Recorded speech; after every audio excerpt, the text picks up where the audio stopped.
Force defence academy 11th 12th plus NDA graduation plus CDS और FCAT में selection के लिए आज ही ज्वाइन करें। Admissions open. Force defence academy नवलख।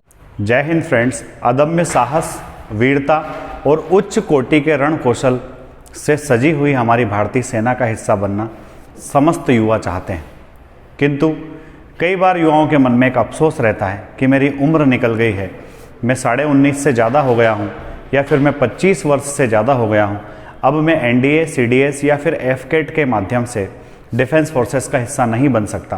तो ऐसे तमाम योद्धा जो भविष्य में भारतीय सेना का हिस्सा बनना चाहते हैं, उन लोगों के लिए खुशखबरी है। टेरिटोरियल आर्मी ने अपने ऑफिसर्स रिक्रूटमेंट के लिए नोटिफिकेशन रिलीज़ कर दिया है।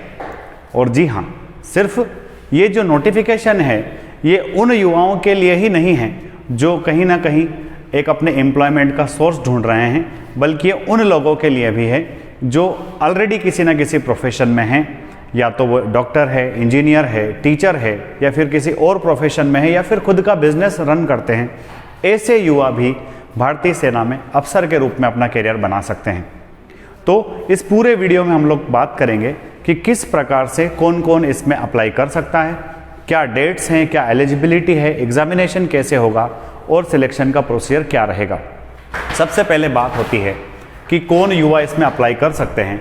तो आप देख रहे हैं कि इस टेरिटोरियल आर्मी ऑफिसर के फॉर्म को फिलअप करने के लिए युवा का भारतीय होना जरूरी है, यानी कि सिर्फ इंडियन नेशनल्स ही इस फॉर्म को फिलअप कर सकते हैं।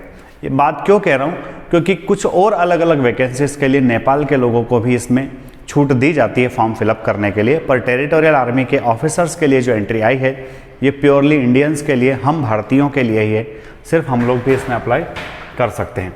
आगे की अगर बात करें कि सर इसमें एज लिमिट क्या है, सबसे इंपॉर्टेंट फैक्टर है डियर स्टूडेंट्स एज लिमिट, क्योंकि जनरली जहां प्रॉब्लम आती है वो एज लिमिट को लेकर के आती है कि सर मेरा एज ओवर एज हो गया है, मैं NDA का एग्ज़ाम नहीं दे सकता, मेरा सपना था कि मैं देश की सेवा करूं, मैं इंडियन आर्मी के जो स्टार्स हैं उन स्टार्स को इन शोल्डर्स पर धारण करूं, पर मेरी एज निकल गई। तो यहाँ पर सबसे अच्छा और एक महत्वपूर्ण फैक्टर जो है आपका वो एज फैक्टर है।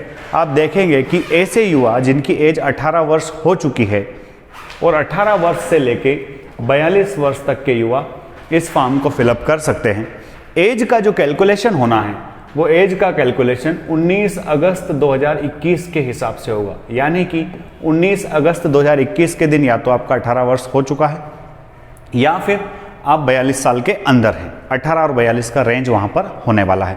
तो कई सारे ऐसे युवा जो डिफरेंट प्रोफेशंस में हैं, डॉक्टर, इंजीनियर, CA, टीचर या फिर खुद बिजनेसमैन, जो कहीं ना कहीं चाहते हैं, क्योंकि देखिए भारतीय सेना की जो वर्दी है वो यूं ही नसीब नहीं होती साहब, और कई सारे युवाओं का सपना होता है कि ये वर्दी काश मुझे मिल जाए।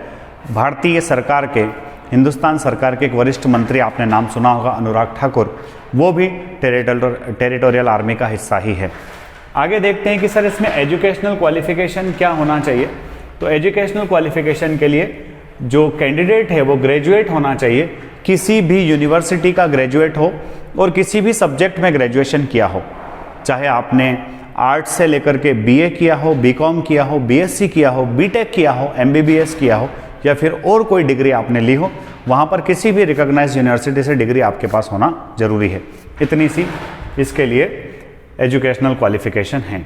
फिजिकल स्टैंडर्ड्स क्या, तो यहाँ पर हम देखते हैं कि फिजिकल स्टैंडर्ड्स में उन्होंने अभी सिर्फ इतना बोला है कि ऐसा कैंडिडेट, ऐसे एस्पिरेंट जो इसके लिए अप्लाई करना चाहते हैं, उनका फिजिकली और मेडिकली फिट होना चाहिए ऑल एस्पेक्ट्स में, यानी कि यहाँ पर हाइट और चेस्ट का अभी कोई बाउंडेशन नहीं है। हाइट और चेस्ट का कोई बाउंडेशन नहीं है, सिर्फ कैंडिडेट जो फॉर्म फिलअप कर रहे हैं वो फिजिकली और मेंटली फिट होना चाहिए। तो हम लोग ऑलरेडी फिजिकली और मेंटली फिट हैं। एम्प्लॉयमेंट, यहाँ पर एक छोटी सी बात और आती है, चूंकि आपको मैं एक बात क्लियर कर देता हूँ कि टेरिटोरियल आर्मी के अंदर जो ऑफिसर में होते हैं वो टेम्पररी बेसिस पर होते हैं, एक परमानेंट कैरियर नहीं होता है। इसमें कम से कम वर्ष में 2 महीने आपको, ईयर में 2 मंथ्स आपको मैंडेटरी ट्रेनिंग के लिए जाना जरूरी होता है। बाकी 10 महीने आप अपने हिसाब से अपने घर पर रह करके अपने काम कर सकते हैं। तो इसके लिए कंडीशन ये भी होती है कि जो बंदा इसके लिए अप्लाई कर रहा है वो गेनफुली एम्प्लॉयड हो, यानी कि कहीं ना कहीं से वो कुछ ना कुछ थोड़ा बहुत कमाता हो। तो इस कमाई का जरिया उसका या तो वो ऑलरेडी किसी जॉब में हो या फिर वो सेल्फ एम्प्लॉयड भी हो सकता है। तो इसके लिए कुछ नहीं करना होता है, इसके लिए आपको अपना इनकम टैक्स का एक सर्टिफिकेट लगता है, वो दे सकते हैं। तो ऐसे स्टूडेंट जो अभी तक कुछ कमाई अपनी शो नहीं कर रहे थे, आप 20-21 का इनकम टैक्स रिटर्न फाइल करके उसमें कहीं ना कहीं अपनी इनकम शो कर सकते हैं इस फॉर्म को। ये आगे की प्रक्रिया पर अभी से अगर करेंगे तो ये ज़्यादा बेनिफिशियल हेल्पफुल आपके लिए होगा। तो यहाँ गेनफुली एम्प्लॉयड की बात हो गई। अब ये कह रहे हैं कि सर एग्ज़ाम कब होना है। तो आप देख रहे हैं बच्चों कि जो नोटिफिकेशन आया है हमारा आज, यानी कि 20 जुलाई से फॉर्म फिलअप होना स्टार्ट हो गए हैं। 20 जुलाई से फॉर्म फिलअप हो रहे हैं और एग्जामिनेशन की जो डेट है वो 26 सितंबर 26 सितंबर को आपका एग्जामिनेशन होगा। 26 सितंबर के दिन आपका एग्जाम होगा। यानी कि अगर आप अच्छे से केयरफुल प्लानिंग भी अगर करते हैं तो आपके पास में 2 मंथ्स का टाइम है। 20 जुलाई से लेकर 26 सितंबर लगभग 66 डेज का टाइम आपके हाथ में है। इस टाइम में आप जो चाहे वो हो सकता है, आप जो चाहे वो कर सकते हैं। बाकी आगे बात करेंगे एग्जाम में क्या पूछा जाएगा, क्या पैटर्न होगा, सिलेक्शन का प्रोसीजर क्या होगा, इस पूरे वीडियो में हम आगे देखने वाले हैं। आगे देखते हैं कि एप्लीकेशन फॉर्म कब से डलेंगे। जनरली यही होता है कि एप्लीकेशन फॉर्म कब से डलेंगे। आप डिफरेंट स्टेट एग्जामिनेशंस के लिए इंतजार कर रहे होते हैं। कई बार आप देख रहे होते हैं आप मध्य प्रदेश सिविल सर्विसेज के लिए या फिर सब इंस्पेक्टर के लिए तैयारी कर रहे होते हैं, तो आप लंबे टाइम तक आपको नोटिफिकेशन का इंतजार करना होता है। पर फौज का ऐसा नहीं है, फौज के सारे नोटिफिकेशंस बिल्कुल टाइमली आते हैं। तो आप यहाँ देखेंगे कि 20 जुलाई से फॉर्म डलना स्टार्ट हो गए हैं और ये फॉर्म डलेंगे बेटा 19 अगस्त तक। 20 जुलाई से 19 अगस्त तक यानी पूरा 1 महीना है आपके फॉर्म फिलअप करने के लिए। पर मेरा आपको सजेशन रहेगा कि आप आखिरी दिन का इंतजार ना करें। अगर आपके पास अपने तमाम डॉक्यूमेंट्स सब उपलब्ध हैं तो आप जितना जल्दी हो सकता है उतना जल्दी इसके लिए अप्लाई कर दें, क्योंकि लास्ट टाइम में कई बार ऐसा होता है सर्वर डाउन हो जाता है या फिर और दूसरी परेशानियां आ जाती हैं। कई बार विलिंग कैंडिडेट जो प्रिपरेशन करने वाले लोग होते हैं या जिनके दिल में एक इच्छा होती है कि एक बार एग्ज़ाम दे तो आप लोग फॉर्म जरूर फिलअप कर दें, क्योंकि आपने सुना होगा a well begin is half done. अच्छी शुरुआत हो गई है, इसका मतलब आपका आधा काम हो चुका है। तो यहाँ पर फॉर्म सबमिशन की बात हो गई। 20 जुलाई से 19 अगस्त के बीच में फॉर्म सबमिशन होगा। इसके एग्जामिनेशन सेंटर्स कहाँ कहाँ होंगे, तो आप एग्जामिनेशन सेंटर्स भी इसके बिल्कुल फिक्स है। एमपी में शायद कोई सेंटर नहीं है तो आप बाहर बढ़िया जाएंगे घूमने, दूसरा प्रदेश आपको देखने को मिलेगा। जयपुर, कोलकाता, चंडीगढ़, अंबाला, आगरा, श्रीनगर, पुणे, दार्जिलिंग, जालंधर, हिसार, भुवनेश्वर, नगरोटा, बेंगलुरु, गुवाहाटी, शिमला, लखनऊ, देहरादून, हैदराबाद, दीमापुर, दिल्ली, इलाहाबाद और उधमपुर, ये इसके एग्जामिनेशन सेंटर्स होने वाले हैं। आपको इनमें से कोई भी एग्जामिनेशन सेंटर आप अपने हिसाब से चूज कर सकते हैं। Be careful while choosing your examination centre, कि आपको जहां जाना है जो आपके लिए कन्वीनियंट हो, कंफर्टेबल हो, क्योंकि एक बार अगर आपने चूज कर लिया फिर आप उसके बाद में उसको चेंज नहीं कर सकते हैं। तो माइंड सेट करके जाइए कि कहाँ आपको एग्जाम देने जाना है, कहाँ से आप अपने भविष्य की इबारत लिखने वाले हैं, कहाँ से आपका भाग्य, आपका डेस्टिनी आपको जहाँ ले जाएगा उसको तय करना है। अब आगे बात होती है कि सर इसका स्टैंडर्ड क्या होगा, एग्जामिनेशन में क्या होगा, स्कीम ऑफ एग्जामिनेशन क्या होगा और क्या सिलेबस होगा। तो सिलेबस के लिए हम लिंक दे देंगे, वहाँ से आप PDF डाउनलोड कर सकते हैं। यहाँ पर हम बात कर रहे हैं कि पेपर में क्या क्या होने वाला है। तो मैं आपको बता देता हूँ कि जो पेपर होते हैं वो 2 अलग अलग पेपर्स होते हैं, पेपर 1 एंड पेपर 2। पेपर 1 जो होता है उस पेपर 1 के सिलेबस में होता है रीजनिंग, जिसके 50 क्वेश्चंस होते हैं और 50 मार्क्स होते हैं। और पेपर 1 का जो पार्ट 2 होता है उसमें होता है एलिमेंट्री मैथमेटिक्स, यानी कि पेपर 1 का part 1 reasoning, part 2 elementary mathematics. दोनों के नंबर ऑफ क्वेश्चंस 50-50 होने वाले हैं और मार्क्स भी 50-50। और इस पेपर के लिए आपको 2 घंटे का समय मिलेगा। इसी तरह से पेपर 2 जो होगा वो पेपर 2 भी आपका 2 आवर्स का ही होगा। और इस 2 आवर्स के पेपर में इसका पार्ट 1 होगा जनरल नॉलेज और पार्ट 2 होगा आपका इंग्लिश। और इन दोनों के मार्क्स भी 50-50 होंगे, यानी कि टोटल पेपर 1 आपका 100 मार्क्स, पेपर 2 आपका 100 मार्क्स, टोटल हो गए आपके 200 मार्क्स। ठीक है, 50 × 4 पार्ट्स हैं, reasoning, mathematics, general knowledge and English. अब यहां पर एक बड़ी इंपॉर्टेंट चीज है जो आगे आने वाली है, मैं आपको बताता हूं कि पेपर का टाइम क्या होगा। तो 2 पेपर होने वाले हैं, आपको पता है, पेपर 1 एंड पेपर 2। हर एक पेपर के लिए आपको 2 घंटे का समय मिलेगा और इस 2 घंटे में आपको एग्जाम देना है। अब आगे बात आती है कि एग्जाम ऑब्जेक्टिव टाइप होगी या फिर सब्जेक्टिव होगी, यानी कि डिस्क्रिप्टिव होगा, लिखना पड़ेगा। तो इस एग्जाम की एक अच्छी बात है कि ऑब्जेक्टिव टाइप आपके एग्जामिनेशन होगा। ऑब्जेक्टिव टाइप के क्वेश्चंस आएंगे, मल्टीपल चॉइस क्वेश्चंस जो होते हैं उस तरह से एग्जाम होगा। OMR शीट पर आपको एग्जाम देना है और अधिकतर विद्यार्थी इस एग्जाम को बड़ा कंफर्टेबल मानते हैं। 1 डे एग्जामिनेशन के अंदर ये शामिल होती हैं और कई सारे लोग इस एग्जाम के थ्रू अपना भविष्य ऑलरेडी बना चुके हैं। अगर आपको भी लगता है कि आप भी अपना फ्यूचर इस प्रतिष्ठान, ये गौरवमयी प्रतिष्ठान जो है, इस प्रतिष्ठित संस्थान भारतीय सेना के साथ जुड़ करके आप अपना करियर भी बना सकते हैं। आगे देखिए, एग्जाम को क्वालिफाई करने के लिए क्वालिफाइंग मार्क्स क्या होंगे। सबसे बड़ी चीज होती है कि सर नंबर कितने लाना है, कैसे पास होंगे। तो यहां पर कह रहा है वो कि minimum 40% marks in each part of the paper separately.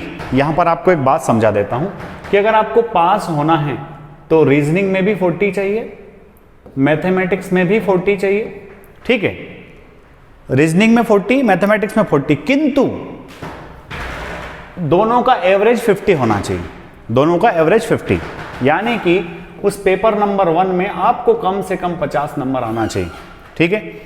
40 एक में, 40 दूसरे में, मत कम से कम 40 चाहिए, पर दोनों मिलाकर के कितना चाहिए, 50%, ठीक है। तो कई बार ऐसा हो जाता है कि इसमें 40 आ गए, इसमें 40 आ गए, तो आप दोनों में पास तो हैं, पर आपका दोनों मिलाकर के कितना मार्क्स हो रहा है, 80, और ये 80 जो इस पेपर का कितना है, 40%, इसका मतलब बंदा फेल है, ठीक है। तो क्या करना है कि भाई रीजनिंग में अगर 40 आ जाते हैं तो मैथमेटिक्स में आपको 60 मार्क्स लाना पड़ेंगे, तब जाकर के आपका वो पेपर निकलेगा। सेम यही कंडीशन सेकंड पेपर के लिए रहने वाली है, ठीक है, यस। तो आपको हर एक पेपर को सेपरेटली पास करना होगा, सेपरेट आपको उस पेपर के अंदर परफॉर्म करना पड़ेगा। अब यहां पर एक और चीज है, पेनाल्टी फॉर रॉन्ग आंसर, कि सर नेगेटिव मार्किंग होगी क्या, क्योंकि देखिए कंपटीशन का लेवल उन्होंने यहां दमदार दे दिया। हर एक सेगमेंट में आपको 40% चाहिए, एग्रीगेट आपको एवरेज जो मिला करके 50% चाहिए, कहीं ना कहीं लेवल तो होगा। कह रहा है candidate should note that there will be penalty negative marking for wrong answers marked by a candidate in the objective type question papers, यानी कि नेगेटिव मार्किंग है, आप तुक्का नहीं लगा सकते, आपको तैयारी करके जाना पड़ेगा, प्रिपरेशन के साथ वहां पर जाना पड़ेगा। आगे है फी डिटेल्स, तो इसकी बहुत ज़्यादा चिंता आप लोग नहीं करते हो, सिर्फ 200 रुपये लगेंगे, 200 रुपये इस एग्जामिनेशन की फीस होगी। और जब ऑनलाइन आप फॉर्म फिलअप करने जाएंगे तो अलग अलग मोड के थ्रू एग्जाम फी वो ले लेंगे, तो वो बड़ा विषय आप लोगों के लिए नहीं। हाउ टू अप्लाई, अप्लाई कैसे करना है, कहाँ से अप्लाई करना है, तो आपको अप्लाई करने के लिए jointerritorialarmy.gov.in की वेबसाइट पर जाना है। इस वेबसाइट से आप टेरिटोरियल आर्मी ऑफिसर्स का फॉर्म फिलअप कर सकते हैं। डेट में एक बार फिर से बता देता हूं, 20 जुलाई से 19 अगस्त 2021 इसके एप्लीकेशन की डेट है। प्यारे बच्चों, किसी भी हालत में अगर आप इंटरेस्टेड हैं तो इस वीडियो को देखने के तुरंत बाद आपको जाकर के फॉर्म फिलअप जरूर कर देना है और आज से ही मेहनत करना स्टार्ट कर देना है। ऑनलाइन एप्लीकेशन फिर बात हमारी हो ही गई है, वही बात है कि 20 जुलाई से 19 अगस्त तक आपकी एग्जामिनेशन हो रही है। सिलेक्शन प्रोसीजर क्या होगी, सबसे बड़ी चीज कि सर एग्जाम पास मान लो हम हो गए, मान लो क्या, जब मेहनत करेंगे तो होना ही है, कि जब हम एग्जाम पास हो जाएंगे तो उसके बाद क्या होगा। तो देखिए बच्चों, सबसे पहले तो आपको रिटन एग्जामिनेशन देना है। अगर आपको रिटन एग्जामिनेशन में कट ऑफ मार्क्स आ जाते हैं, हर एक पार्ट में 40-40 और हर एक पेपर में 50-50% अगर आ जाते हैं, तो फिर आपको एक प्रिलिमिनरी इंटरव्यू के लिए बुलाया जाएगा। किसके लिए बुलाया जाएगा, ऐसे बच्चे the candidates whose application forms are found correct, उनको रिटन एग्जाम के लिए बुलाया जाएगा। और रिटन एग्जाम में जो बंदे पास हो जाएंगे उनको पहले PIB, preliminary interview board, PIB होगा पहले। ये PIB कौन लेगा, ये PIB आपका होगा टेरिटोरियल आर्मी के ग्रुप हेडक्वार्टर्स में। ध्यान रखिएगा, रिटन एग्जाम पास होने के बाद एक छोटा सा इंटरव्यू होता है जिसमें आपको चेक किया जाता है कि क्या आप SSB में भेजने के लायक हो, तो आपका पहले PIB होगा।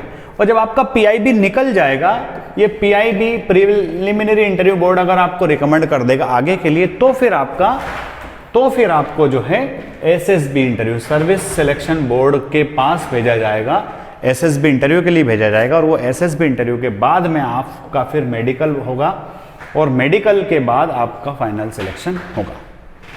तो ये एक इसके प्रोसीजर है। रिटन एग्जाम दीजिए, रिटन एग्जाम के बाद आपका पीआईबी, पीआईबी के बाद एसएसबी, एसएसबी के बाद आपका मेडिकल। ठीक है। Vacancies of male and female candidates will be determined as per original requirement. जितनी आवश्यकता होगी उतने लोगों को एंटरटेन किया जाएगा, उतने लोगों को रिक्रूट किया जाएगा। तो ये था हमारा आज का वीडियो जिसमें आपको पूरी इंफॉर्मेशन मिली है। ये इंफॉर्मेशन मिली है टेरिटोरियल आर्मी के ऑफिसर्स एंट्री के लिए। कोई मुश्किल काम नहीं है, अगर आप ठान लो तो आप इस काम को कर सकते हैं। आपने 2 लाइनें सुनी होगी कि ना हार है ना जीत है, अगर मान लो तो हार और ठान लो तो जीत है। अगर आपको वीडियो अच्छा लगा हो तो इसको लाइक, शेयर और सब्सक्राइब करना ना भूलें। और अगर आप डिफेंस एस्पिरेंट्स हैं तो फोर्स डिफेंस एकेडमी का online app FDA online download करना ना भूलें, जिसमें करंट अफेयर्स और डिफरेंट सब्जेक्ट्स का बहुत नॉलेजेबल वीडियोस एंड पीडीएफ्स वहां आपको मिलेंगे। आज के वीडियो में इतना ही, अगले वीडियो में फिर मिलेंगे किसी अच्छी इन्फॉर्मेशन के साथ। तब तक के लिए जय हिंद, जय भारत, इंकलाब जिंदाबाद, भारत माता की